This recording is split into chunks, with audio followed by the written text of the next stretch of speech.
આપણી સંકલ્પ ન્યૂઝ ચેનલને સબસ્ક્રાઇબ અને લાઇક કરો, બેલ આઇકન દબાવો જેથી આવનાર ન્યૂઝ અપડેટ્સની નોટિફિકેશન આપના મોબાઈલ પર સૌથી પહેલા પહોંચે. Like, subscribe and share the video.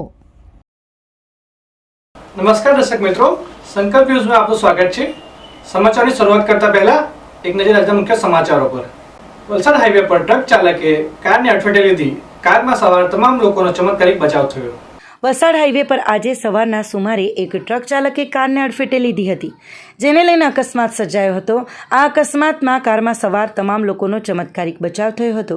આ અકસ્માત અંગે ઘટના સ્થળેથી મળતી વધુ વિગતો મુજબ વલસાડના અતુલ ફર્સ્ટ ગેટ હાઈવેના બ્રિજ પર આજે સવારના સુમારે મુંબઈથી પૂરપાટ ઝડપે આવી રહેલા ટ્રક નંબર MH04LY2536ના ચાલકે આગળ ચાલતી બલેનો કાર નંબર GJ05RT5058ને અડફેટે લીધી હતી, જેમાં કાર દરવાજા તરફથી ઘસડાઈ હતી અને આ કારમાં સવાર 4 વ્યક્તિઓનો ચમત્કારિક બચાવ થયો હતો. આ સાથે જ ટ્રકની બાજુમાં ચાલી રહેલી ઇટિકા કાર ચાલકે સમયસર બ્રેક મારતા તેમની કાર પણ અથડાતા બચી ગઈ હતી. આ અકસ્માતને પગલે વલસાડ હાઈવે પર ટ્રાફિક જામ થયો હતો અને પોલીસે આવી કામગીરી હાથ ધરી હતી.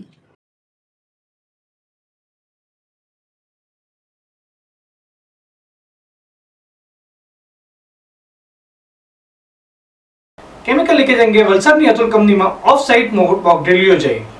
ટ્રકમાં લઈ જવાતા ક્લોરીન કેમિકલ ભરેલા ડ્રમમાંથી લીકેજ અંગે બચાવ કામગીરી કરાઈ.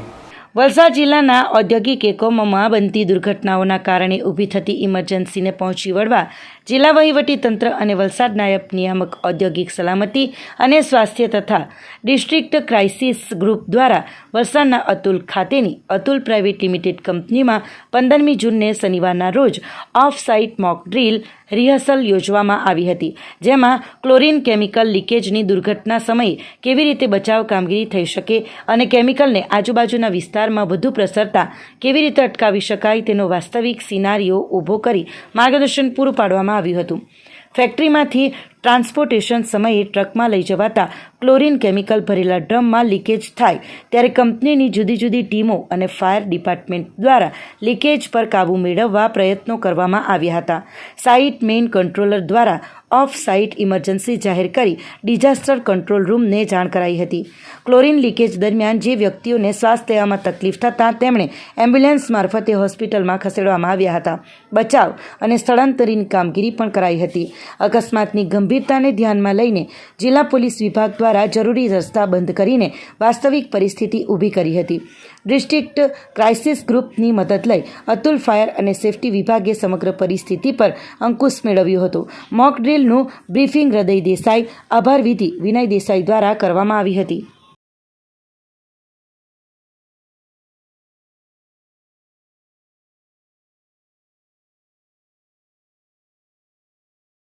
વલસાડ જિલ્લાના ધરમપુરના કપરાડાને ભારતમાં બીજું ચેરાપુંજી કહેવામાં આવે છે, જ્યાં વરસાદ ન આવતા અવિનાથ મહાદેવની પૂજા કરાઈ. મેઘરાજાના નિયમિત આગમનની રાહ જોતા ગરમીમાં ઠંડક થાય એવી લોકો આશા વ્યક્ત કરી રહ્યા છે. રાજ્યમાં ચોમાસું બેઠું છતાં વરસાદ છૂટો છવાયો પડી રહ્યો છે, ત્યારે સારો વરસાદ પડે અને સારી ખેતી થાય એ હેતુથી વલસાડ જિલ્લાના આદિવાસી સમાજની વર્ષોથી ચાલતી પ્રથા આજે પણ જીવંત. ધરમપુર તાલુકાના આદિવાસી સમાજ દ્વારા પીપરોડ ગામ ખાતે વરસાદી દેવ અવિનાથ મહાદેવની પૂજા કરવામાં આવી. આદિવાસી સમાજની વર્ષો જૂની વડીલો દ્વારા સાચવી રાખેલ પરંપરા એટલે કે વારસાને આજે પણ ગામના વડીલો સાથે જાળવી રાખેલ છે. ગામના વડીલો ખેડૂતો દ્વારા સારો વરસાદ આવે, ખેતીનો પાક સારો થાય, ગામમાં સુખ શાંતિ રહે એ માટેની પ્રાર્થના કરવામાં આવે છે. વલસાડ જિલ્લાના ધરમપુર કપરાડાને બીજો ચેરાપુંજી કહેવામાં આવે છે, ત્યારે ખેડૂતો માટે મેઘરાજાના નિયમિત આગમનની રાહ જોઈને આજે પણ બેઠા છે અને હાલ પડી રહેલા ગરમીમાં ઠંડક થાય એવી લોકોએ આશા વ્યક્ત કરી હતી.